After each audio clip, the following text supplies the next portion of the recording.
Halo semuanya, selamat datang. Hari ini kita bakal ngobrolin sesuatu yang super penting, yaitu gimana caranya kita membangun otak atau katakanlah buku aturan untuk sebuah bisnis digital. Anggap aja kita lagi ngebangun fondasi, biar aplikasi atau sistem yang nanti kalian buat itu jadi pintar dan berguna. Yuk, kita mulai. Coba deh pikirin, tiap hari kita kan login ke banyak banget aplikasi. Tapi pernah nggak sih kita berhenti sejenak dan mikir, kok bisa ya aplikasi ini tahu kalau username dan password ini punya saya, tapi kalau orang lain yang masukin salah? Ini bukan sulap loh, ini semua soal logika. Nah, ini dia jawabannya. Alur kontrol, atau bahasa kerennya control flow. Inilah jantung dari setiap program. Tanpa ini, komputer tuh cuma bisa nurut aja satu-satu tanpa mikir. Tapi dengan control flow, kita bisa kasih dia serangkaian aturan buat nentuin keputusan. Inilah yang mengubah program bodoh jadi asisten digital yang pinter. Oke, setiap program itu sama kayak prosedur di perusahaan, pasti punya alur kerja standar. Kita mulai dari aturan yang paling dasar dulu ya, semacam buku panduan defaultnya gitu. Yang pertama namanya alur sekuensial. Gampangnya, bayangin aja kayak kita lagi ngikutin resep atau checklist. Lakukan langkah 1, udah beres, lanjut langkah 2, terus langkah 3. Nggak boleh ada yang dilompatin. Nah, komputer pada dasarnya juga gitu. Dia bakal baca kode kita baris per baris, dari paling atas sampai paling bawah. Kalau kita gambarin, alur sekuensial itu ya kayak flowchart ini. Cuma garis lurus aja, dari titik mulai ke selesai. Lurus, simple, nggak ada belok-belok. Tapi, masalahnya, bisnis digital itu jarang banget kan sesederhana ini? Tepat sekali. Bisnis yang sukses tuh nggak cuma ngikutin satu checklist. Mereka harus bisa bereaksi, harus bisa beradaptasi. Kuncinya apa? Mereka harus bisa membuat keputusan. Nah, program kita juga harus bisa begitu. Disinilah semuanya mulai jadi lebih seru. Oke, kita balik lagi ke contoh login tadi. Program kita sekarang itu ibaratnya lagi ada di persimpangan jalan. Dia harus jawab satu pertanyaan penting.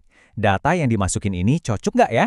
Di depannya ada 2 jalan. Jalan sukses, yang artinya kita kasih akses, atau jalan gagal, yang artinya kita tolak. Terus, gimana caranya program kita milih jalan yang benar? Nah, untuk madapin persimpangan ini, kita pakai alat yang namanya percabangan atau selection. Logikanya sederhana banget. Jika suatu kondisi terpenuhi, maka lakukan ini. Jika tidak, ya lakukan itu. Inilah yang kita sebut struktur if-else, dan ini bakal jadi alat andalan kita. Jadi, alurnya kira-kira begini. Pertama, program minta input. Kedua, dia ngecek sebuah kondisi. Lihat deh kata dan yang ditebelin itu, ini penting banget. Artinya, dua-duanya, username dan password harus benar, nggak boleh salah satu aja. Kalau kondisi ini terpenuhi, iya, program ambil jalur 1, kasih akses.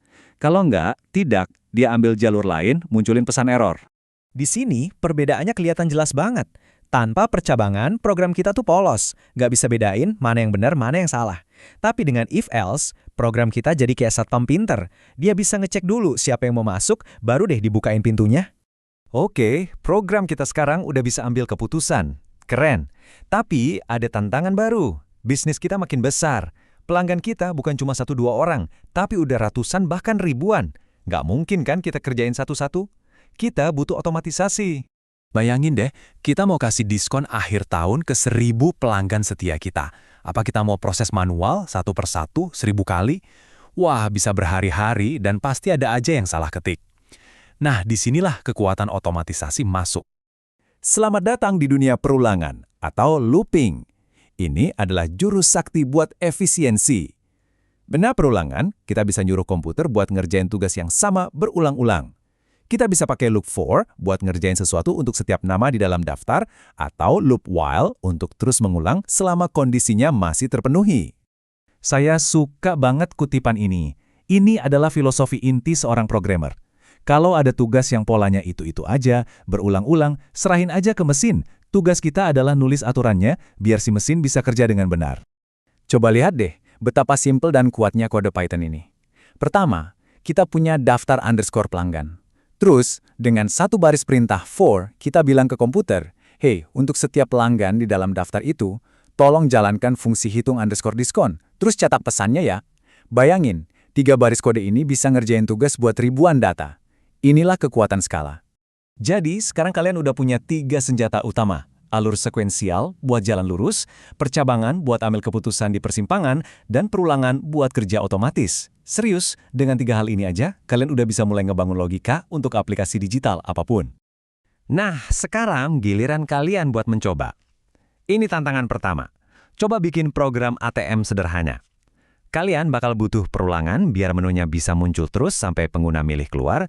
Kalian juga pasti butuh percabangan untuk ngatur pilihan-pilihan itu. Dan yang paling penting, buat ngecek saldonya cukup atau enggak pas mau tarik tunai. Kebayangkan alurnya? Ingat, semua yang kita bahas hari ini itu bukan cuma soal coding. Ini soal melatih cara berpikir, cara memecahkan masalah di dunia digital. Jadi, jangan takut buat nyoba, jangan takut salah, karena dari situlah kita belajar. Dengan menguasai alur kontrol ini, artinya kalian udah siap buat mulai membangun sesuatu yang keren. Jadi, pertanyaannya, sudah siap